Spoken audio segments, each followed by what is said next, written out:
Good evening and welcome to Would I Lie to You, the show with barefaced lies and well-masked truths. On David Mitchell's team tonight, a comedian who's been all over the world, from Australia to the United States. In fact, the only place he hasn't been is a hairdresser's. It's Alan Davis.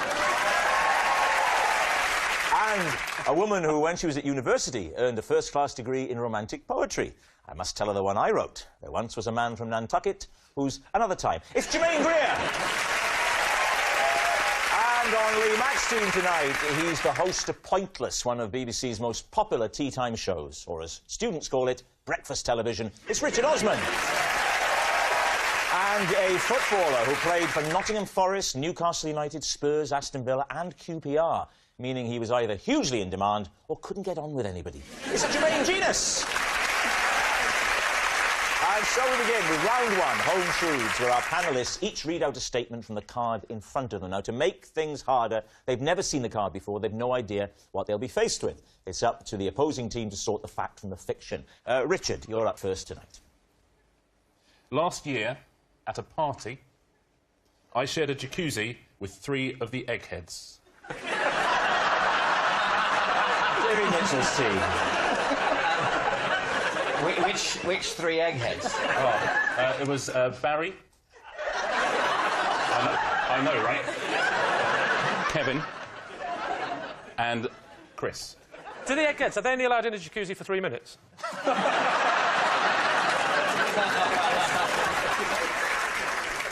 What was the party?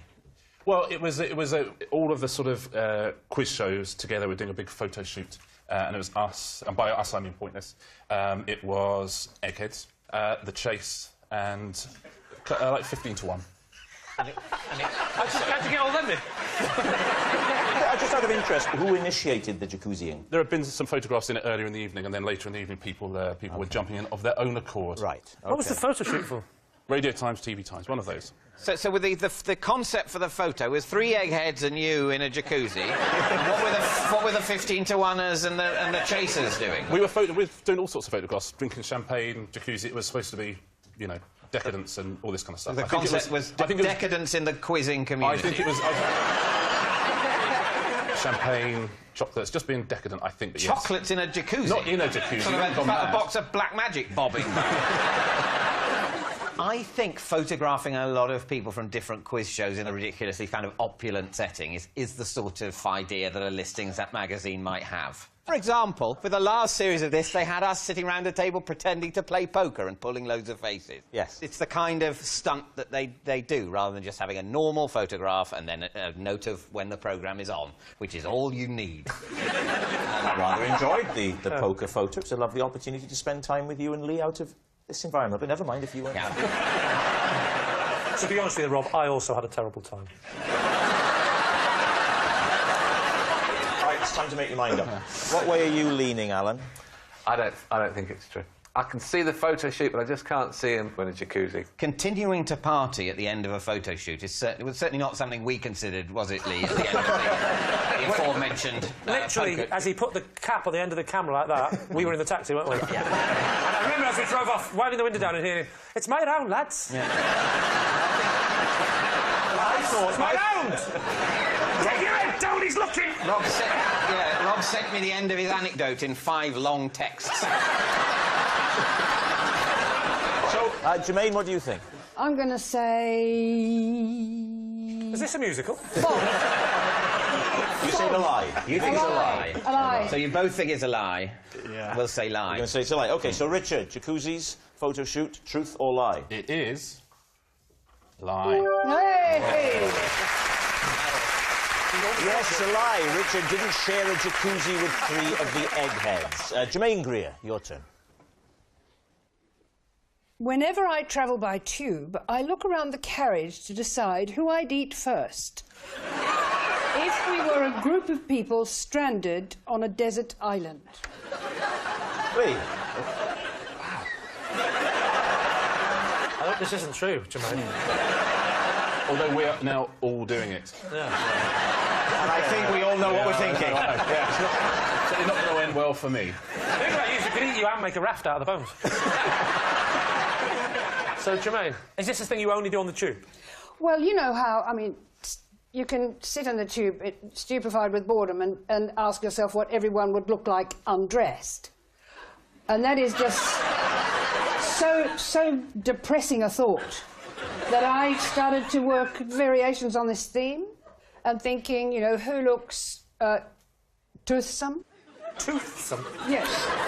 Who would you like to sink your teeth into? I thought looking toothsome meant you had a lot of teeth. Well, you thought wrong. Really? Did I really? How do you make the judgment call, then? Is it just the fattest, or...? No, it's not just the fattest, because they're probably the least interesting. You might decide... Interesting. Doesn't matter how Well, interesting because if it's you're just eating. lard.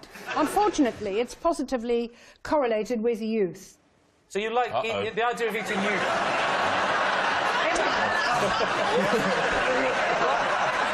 Imagine, Jermaine, we're all on the tube together. Hang on, she's eyeing me up here. She's fully eyeing me up. In which order do you eat us? Well, Jermaine is quite right. He has to go first. He's the fittest.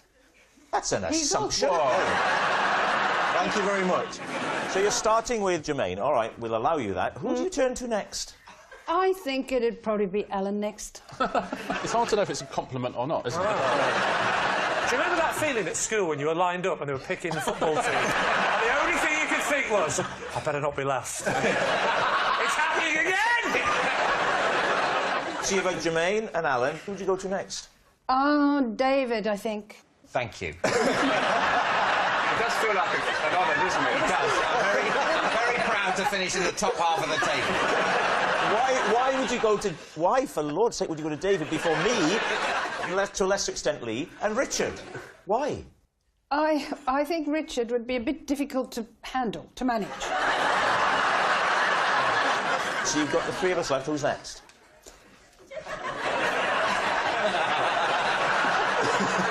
And it'd be a matter of how one cooked you.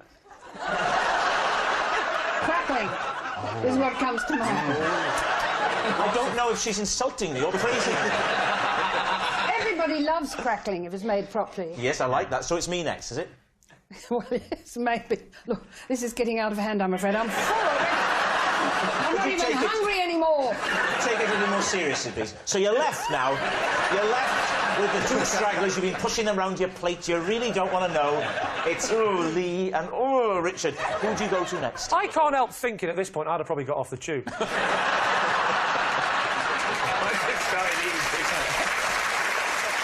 So who's last, just to be sure? For when I get the T-shirts I printed. thought I'd spared Richard. You spared Richard because you think he's too weak, so Lee... let him go. Lee is technically last. Excellent. So Lee is last, but you refuse to eat Richard at all. So what do you think? She's very detailed about what...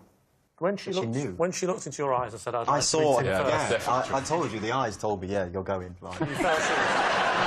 To be honest with you, in the makeup room before, I was like, things are coming back to me now, actually. Yeah. Yeah, because she was basting you, wasn't she? So what's it going to be? What do we think, Richard? Well, I think, just look in her eyes, it's so true. So you both think it's true? Yeah, I think it's a lie. Oh, do you? Yeah. But I'll It's go with true. the majority, because Okay. I'm weak. You're going to say true. Jermaine, truth or lie? Lie. Yes, it was a lie all along. Our next round is called This Is My, where we bring on a mystery guest who has a close connection to one of our panellists. Now, this week, each of David's team will claim it's them that has the genuine connection to the guest. And it's up to Lee's team to spot who is telling the truth. So please welcome this week's special guest, Wally.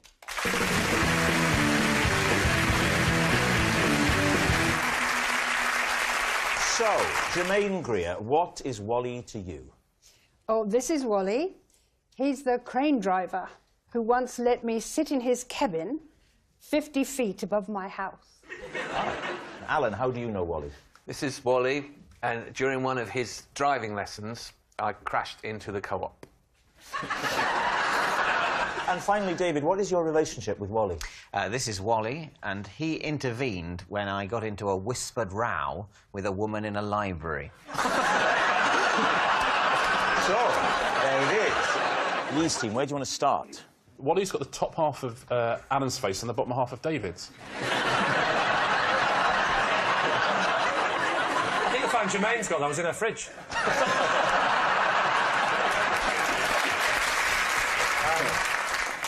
OK, well, let's start with Alan. When was this? I was 17. Sorry, this was a lesson or a test? It was the day before my test. I'm in a Mini, Right. and Wally's with me, helping me learn. Oh, he wasn't the instructor? Not a driving instructor. Oh, OK, so he's your mate. Right, and what caused you to go into the co-op? I didn't stop. It pulled out in front of me, Lee. Talk us through the incident, then. It's where I grew up. I grew up in Essex. OK. And it was the biggest supermarket in Europe. The co-op? The Co-op. Which town was that in? In Loughton, that's where I Oh, grew the up. Loughton Co-op. That's where I grew up. Yeah. It's the only supermarket you see from space. It's hard to spot if you're driving. Did you scrape it or did you go No, bang straight into it? into it. Into a window or a wall? The wall. Sorry, Instead of braking, I accelerated. How much damage did you do to the car? Well, it wouldn't go. Really? It was that bad? I can't get over the hair. They've got to be mates. They come from that town where that is the hair. Yeah, it's just... How did the manager of the co-op, who came out with presumably the same hairstyle, how did he react? Maybe Alan tried to blame Wally, pointed, but there was like 20, 30 blokes, and you had to work out where Wally was. So the manager came out, and what was the response? I don't remember anyone coming out. The car has gone into the wall of the co-op, and everything just carries on. Did you have to put £1 into the back to release it? All right, so who would you like to speak to next? Jermaine, What was the crane doing? I presume there was building work going on. it was to do with an electricity substation. So he was doing some work. The crane was there for a few days before I actually approached him Right. and asked him if I could go up in the cabin. And when I first asked him, he was distinctly unkeen. So you say you asked him, where was he? Or did you shout? He- Can I come up to your cabin? He- I want to sit on your crane in your cabin. Come on! Come here, dingo, let me in your cabin. Was that roughly the conversation? He'd come down off the crane. Oh, he was already down, ready to go over. You grabbed him away. So I asked if I could nip up and have a look at it. And did he go up with you? No, well, the thing is, he didn't really want to do it. So I did my best to persuade him. How did you persuade him? You put a white hanky over his mouth and something? You said, smell that, and he woke up in the cabin.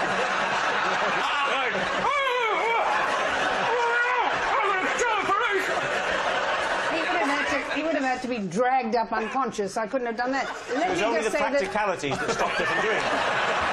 Let me simply say that money changed hands. Oh, and how much did he have to pay you?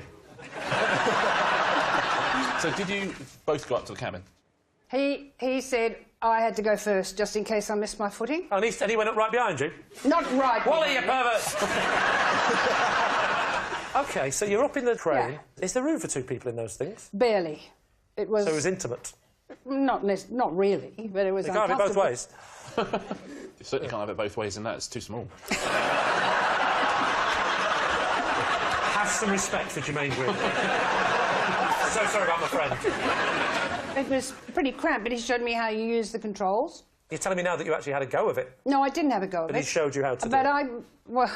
I can use a digger and an excavator, so I know how to balance the two hands. Why do you know how to use a digger? Well, because I dig holes. What about David? David, can you remind me of your statement? This is Wally, and he intervened when I had a whispered row with a woman in a library. What was the row about? It was about noise. Who started the row? Who started the row? I would say she started it, but the noise that it was about was my responsibility. I was in the loo. Was what... What? I was in the loo when the noise happened, but the noise didn't emanate from the loo. It was my phone made the noise while I was in the loo, because it was on silent, but it vibrated and sort of... Where was it? On the, you left I'd it in the left it library? on the table, Oh, by you'd left my- the thing, gone to the by toilet. my laptop. So you come back from the toilet. Could you hear the... It's that... noise, yes? Well, that's... yes, I was in the toilet. And you heard the... No, I couldn't hear that noise from... Oh, great, he's now doing impressions of inanimate objects. I thought he was doing me on the toilet. Sorry. Well, that's not you on the toilet. No, that's more like... I wonder how long I'll be here for.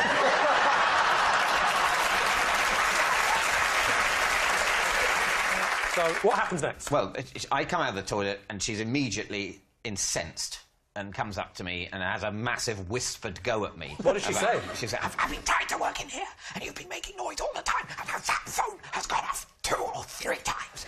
And I'm sort of going, I'm sorry, I didn't realise. I just left it there. There's no need to take that tone with me, though. There's no need to be so rude. I'll turn my phone off now. I'm sorry, but, you know...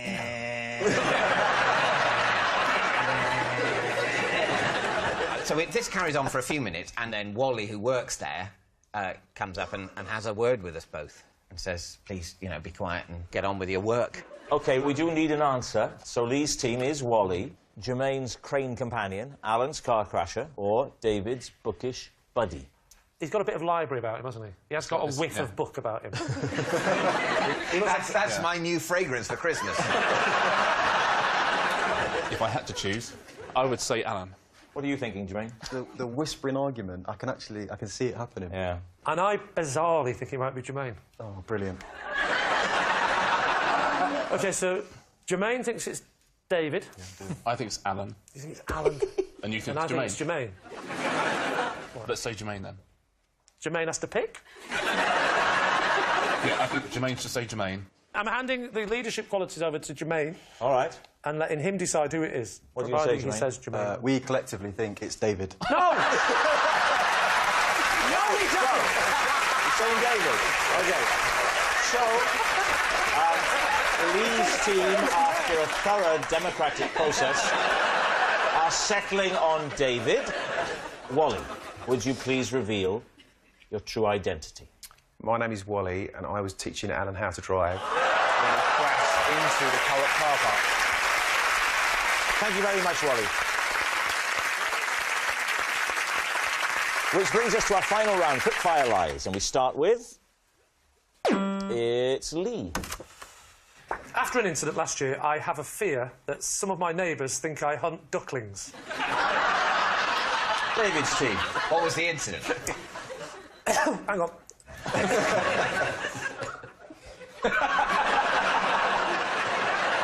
Got it. So, I live by a river. Yeah. That much is true. We know it's true because we both enjoyed an evening, one of his evenings at his house. We have indeed. You remember it, David, don't you? Because you and Rob both left, and then 10 minutes later, you snuck back, didn't you? He's gone.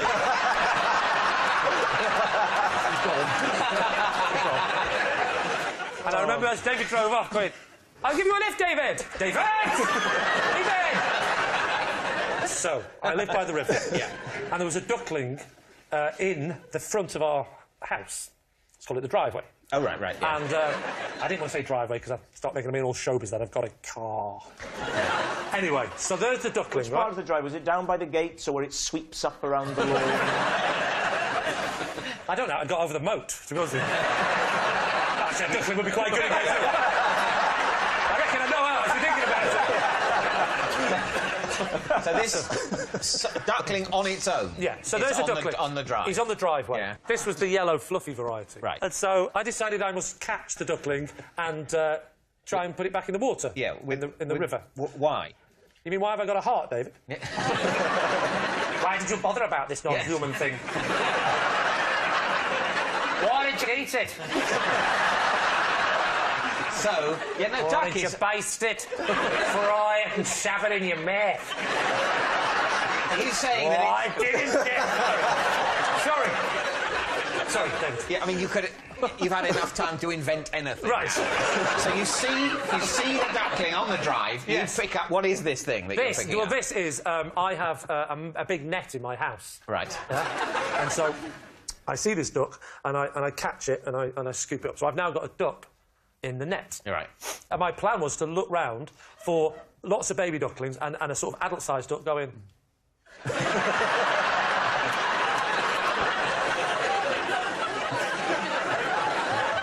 that was my plan. Right. You did say the duckling was yellow. Did I? Yeah, what colour are the ducks on the river? Uh-oh. What? Can we go into conference for a moment? Because the ducks on the river are almost certainly mallards, Yes? and their ducklings are not yellow. Yeah, but this wasn't complete. This wasn't a pure I don't mallard. care. Wrong. Now, one of the most important things not to do with ducklings when you find them in the spring is to touch them or handle them at all. Lee. Because the mother will reject them. Yes. I didn't handle him, I netted him. Do you know why I didn't handle him? Because the mother would have rejected it. So how far have you walked A long to this way, point? because I couldn't find any ducks and any ducklings. So I'm now walking up, and I've noticed that people have passed me, and I've given them the, all right, and they've gone, all right.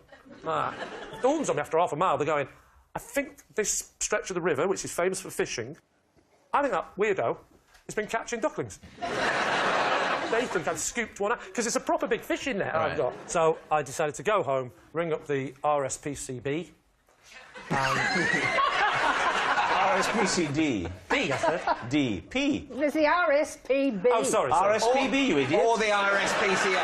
You thought it was D, you weirdo! Preventing cruelty to ducklings, that's a very niche market. Oh, no, we're only goslings. So what do you think, David? Is he telling the truth? I should point out that we did find out that it was goose. So it was a bright yellow gosling. It was bright yellow, and I thought it was a duckling, and it turned out to be Goslings a are bright yellow. Are they? OK, what do you think? The thing is, it's so heavily embroidered, this story. Yeah. But I think it's substantially true. Alan? Well, throughout the story, I thought it was a complete nonsense. Yes, I did throughout. But then there was something about him saying they came back and they said actually it was a baby goose. And it having been yellow, that's tipped me into thinking it might be true. I'm going to say true. True? Yeah. OK. Lee, truth or lie? It is, in fact, true. Next. It's Jermaine. The night before the biggest game of my career, a teammate woke me up by practicing his trumpet. David's team. I'm assuming that's not a euphemism. What time was this? 12:30, something like that. So why were you cohabiting with a trumpeter?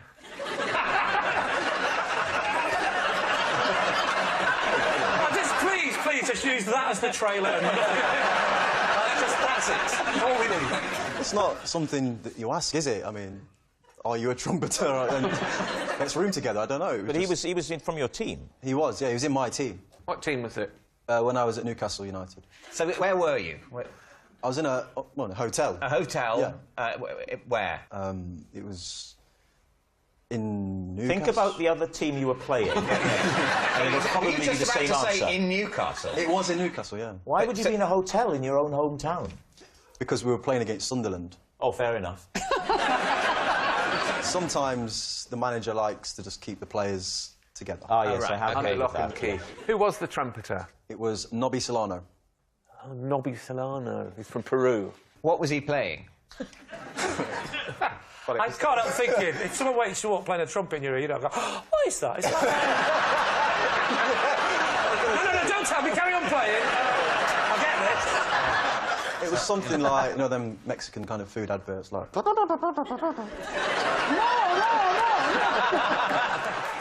And you say this was Nobby Solero? Nobby Solero is a Nobby very Solano. adult ice cream.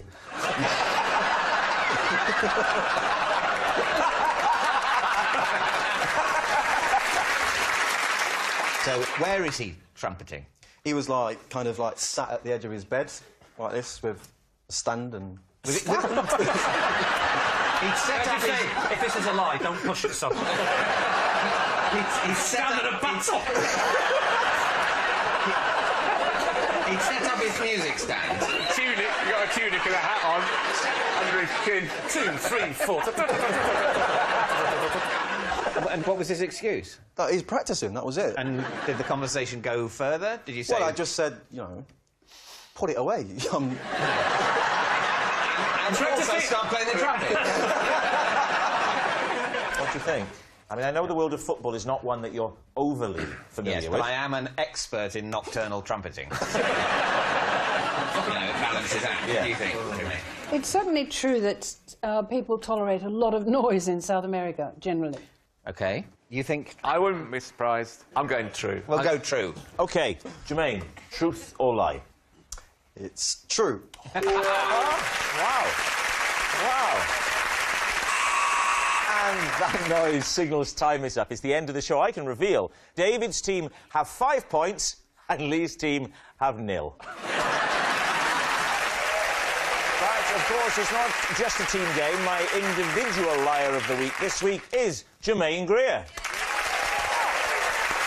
Yes, Germaine Greer, a feminist who not only burned her bra, but now her pants are on fire as well. Good night. His daughter is alive and lost in London. Reed needs to be found and told in Ripper Street, next on BBC One. Joe Brand and celebrity fans get together with the latest Bank Baker to leave the tent on BBC Two now. And on BBC Three, giving his own unique editorial to the headlines, Russell Howard's Good News.